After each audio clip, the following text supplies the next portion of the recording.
তো আজকে আমাদের যেটা পাঠ্য বিষয় সেটা হলো সামার ফ্রেন্ড।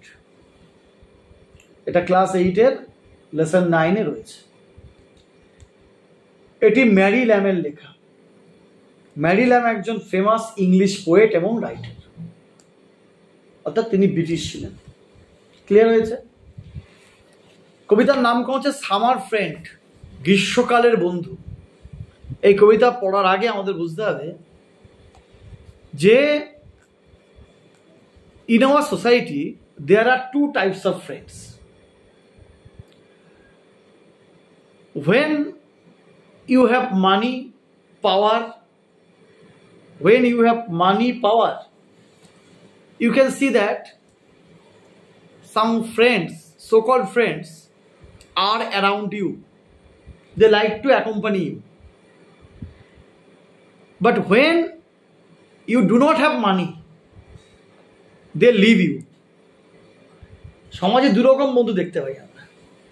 একরকম বন্ধু যখন তোর টাকা আছে, পয়সা আছে, ক্ষমতা আছে, তোর পাশে ঘুরঘুর করবে, তোকে সঙ্গ দেবে। আবার যখন তোর টাকা নেই, তুই অর্থনৈতিকভাবে একটু পিছিয়ে পড়েছিস, তখন সেই বন্ধু তোর থেকে চলে যাবে, তার টিকিও পাবে না। এটা বোঝানোর জন্যে কবি পাখির আশ্রয় নিয়েছেন। সিম্বলিক্যালি পাখিকে এখানে ইউজ করেছেন।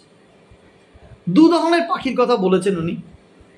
এক ধরনের পাখি আমাদের বাড়িতে আসে যখন ওদের মনে হয় যে এই বাড়িতে গেলে আমার সুখ হবে, কিন্তু যখন এই বাড়িতে অতটা সুখের পরিস্থিতি থাকে না, তখন তারা এই বাড়ি ছেড়ে চলে যায়। আবার কিছু পাখি থাকে যারা সারা জীবন সেই বাড়ির লোকের সাথেই থাকে। সেটা নিয়েই কবিতাটা আবর্তিত হবে। বোঝা গেল? অর্থাৎ প্রকৃত বন্ধু কে, আমরা এই কবিতা পড়ে বুঝতে পারব। বোঝা গেল?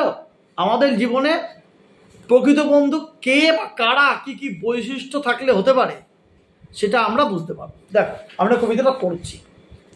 The swallow is a summer bird. প্রথম বলছে সোয়ালো পাখির কথা। এটি একটি গ্রীষ্মকালের পাখি হিসেবে নাম আছে। He is in our chimney when the weather is fine and warm. May then be heard chirping his notes for weeks together. সে বলছে এই গ্রীষ্মকালীন পাখি গ্রীষ্মকালে সে মূলত গরমটাকে সে ভালোবাসে। কি ভালোবাসে? গরম ভালোবাসে। কি ভালোবাসে? গরম ভালোবাসে। গরমের সময়টাকে ভালোবাসে সে, তাই তাকে গ্রীষ্মকালীন পাখি বলা হচ্ছে। সে সব ঋতুকে পছন্দ করে না। তা সে আমাদের চিমনির পাশে আশ্রয় নেয় যখন ওয়েদার খুব ভালো থাকে, একটু উষ্ণ থাকে। বোঝা গেল? ঘরের চিমনির পাশে আশ্রয় নেয় যে যখন আমাদের ওয়েদারটা ভালো থাকে আর একটু উষ্ণতা থাকে, তখন তার গান শোনা যায়, নোটস মানে সুর শোনা যায়, তার চার্পিং শোনা যায় সপ্তাহখানিক ধরে। খুব ভালো লাগে, মনে হয় আরও কিছুদিন থাকবে। ওই যেমন ভালো কিছু বন্ধু, কিরে আমি আসছি তোর সাথে, কিরে তোর সঙ্গ দিচ্ছি, কারণ তোর টাকা পয়সা আছে, তুই খরচা করবি, তুই তাকে ভালো মন্দ খাওয়াবি, তাই তোর পাশে ঘুরঘুর করছে। কি বললাম? বোঝা গেল? Come there but one cold wintry day. সেই বাড়িতে কোনো শীতল দিন এসো, তখন খুব ঠান্ডা পড়েছে, বরফ পড়ছে, বাইরে কুয়াশা পড়ছে। এই will fly our guess the swallow. তখন সোয়ালো আর থাকবে না, তখন উড়ে যাবে। কারণ ও তো গেস্ট, ও তো ঠিক বন্ধু না। অতিথি যেমন 5-6 দিন জন্য আসে বাড়িতে আবার চলে যায়, কিছু বন্ধু আমাদের জীবনে অতিথি, তাদের বন্ধু বলার চাইতে গেস্ট বলা ভালো। বোঝা গেল? কাজ মিটে গেছে, চলে গেছে, তখন আর এই সোয়ালোকে দেখতে পাবে না, যেমন বন্ধুকে দেখতে পাও না। বই দেখো সবাই। And much like him we find the way which many a gay young friend will follow. ঠিক সেই পথ ধরে, যে পথে যেভাবে পাখি চলে যায়, আমাদের জীবনেও কিছু গে মানে হ্যাপি ফ্রেন্ড, যুবক ফ্রেন্ড, তারাও সেই পথ ধরে চলে যায়।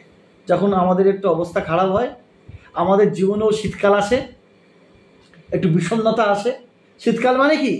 বিষণ্ণতা আসে, টাকা পয়সা থাকে না, একটু মনে হয় আমার ওকে দেওয়ার মতো কিছু নেই, তখন ওই সোয়ালের মতো সেও আমাদের ছেড়ে চলে যায়। In dreary dress of snow and frost, যখন বিষণ্ণ দিন, চারদিকে বরফ পড়ছে, কুয়াশা পড়ছে, closer to man will cling the sparrow, তখন মানুষের সাথে আঁকড়ে থাকে কে জানো? স্প্যারো। স্প্যারো কিন্তু শোনে না। স্প্যারো কিন্তু যেমন সামারেও থাকে তেমনি উইন্টারেও থাকে। স্প্যারো তোর বাড়ির কটেজে, মানে বাড়ির রিগে সবসময় থাকবে, বোঝা গেল? সে তোকে ছাড়ে না। যেমন তোর বাবা মা, তোর প্রকৃত বন্ধু তোকে ছাড়ে না, খারাপ দিনেও ছাড়ে না, ভালো দিনেও থাকে, খারাপ দিনেও থাকে, তেমনি আমাদের কে থাকে? স্প্যারো থাকে। তাহলে আমাদের ওই মিথ্যে বন্ধুকে আমরা দেখছি সোয়ালো, আর সঠিক বন্ধুকে স্প্যারোর মতো যারা আছে। আসলে এখানে কবি পাখির কথা বলেছেন, আসলে পাখি নয়, আসলে মানব জীবনকে কথা বলেছে, মানুষের বন্ধুত্ব কথা বলেছে, সেখানে সিম্বলিক্যালি ইউজ করেছে, বোঝা গেল? দেখো, our old friends although in life we are crossed, হতে পারে যে আমাদের জীবনেও কিছু বন্ধু আছে যারা ওল্ড ফ্রেন্ডস, অর্থাৎ দেখা গেলো তোর বন্ধু তোর থেকে ছেড়ে চলে গেছে কোথায়, অস্ট্রেলিয়ায় বা আমেরিকায়, তার সাথে 10 বছর দেখা হয় না, 10 বছর পরে তার সাথে দেখা হলো, কিন্তু their hearts to us will never narrow, তাদের হৃদয় কিন্তু কখনো সংকীর্ণ হয় না। তারা কিন্তু খবর নেয়, তারা কিন্তু ফোন করলেও খবর নেয়, হোয়াটসঅ্যাপেও খবর নেয়, এফবিতেও খবর নেয়, বা তোর ইনস্টাগ্রামে খবর নেয় যে তুই কেমন আছিস, তুই কি করছিস, তোর ডে টু ডে লাইফ কেমন চলছে। তোর ভালোর দিনেও সে পাশে থাকে, খারাপের দিনেও সে তাকে তোকে সাপোর্ট করে। তাহলে পুরনো বন্ধুরা আমাদের লাইফে হয়তো অনেক দিন আগে হয়ে গেছে, যেমন আমাদের কিছু হয়, যেমন অনেক পুরনো ছেলেমেয়েরা যারা আছে তারা এখনও তাদের সাথে আমাদের ইন্টারাকশন আছে, তাই তো? তারা জানে স্যার কী করছেন, বা আমরা জানি তুই এখন কি পড়াশোনা করছিস। তেমনি আমার জীবনে বহু বন্ধু আছে, তোমাদের জীবনেও আছে, যাদের সাথে দেখা হয় না, কিন্তু হৃদয় কি সংকীর্ণ হয়েছে? 10 বছর পরে দেখা হলো, একই অনুভূতি থাকবে, কারণ হৃদয়টা কখনো ছোট করিনি, বোঝা গেল? দেখো, will give me the bird, give me the friend, will sing in frost, will love in সরো। কবি বলছে আমাকে সেরকম পাখি দাও, মানে সেরকম বন্ধু দাও যে কুয়াশার দিনেও গান গাবে, দুঃখের দিনেও ভালোবাসবে। অর্থাৎ আমি যখন প্রবলেমে পড়বো তখন সে সরে যাবে না, এরকম বন্ধু চাই, তাই তো? Whatever mischance today may send, হতে পারে আজকে কোনো দুর্ভাগ্য আমাদের জীবনে আসতে পারে, কোনো খারাপ ভাগ্য আসতে পারে, কোনো বিপদ আসতে পারে, কোনো কিছু ক্ষতিকর কিছু আমি সম্মুখীন হতে পারি, আমার জীবনে বিপর্যয় আসতে পারে, কিন্তু আমি জানি will greet me with his side tomorrow, আমি জানি আমার জন্য কোনো না কোনো বন্ধু আছে, কাল সকালে সে আমাকে অভিবাদন জানাবে, বন্ধু কিছু হয়নি, চল আমি তো আছি, আবার শুরু কর। এই হচ্ছে কবিতাটি। ফলে আমাদের জীবনে এরকম বন্ধু দরকার যে আমাদের জীবনে সব সময়ের জন্যেই ভালো সময়ও থাকবে, খারাপ সময়ও থাকবে, কিন্তু অ্যাকচুয়ালি থাকে না, বেশ প্যারের মতো কিছু বন্ধু থাকে আর কিছু সোয়ার মতো থাকে, সেইটা এখানে বোঝাতে চেয়েছে, বোঝা গেল?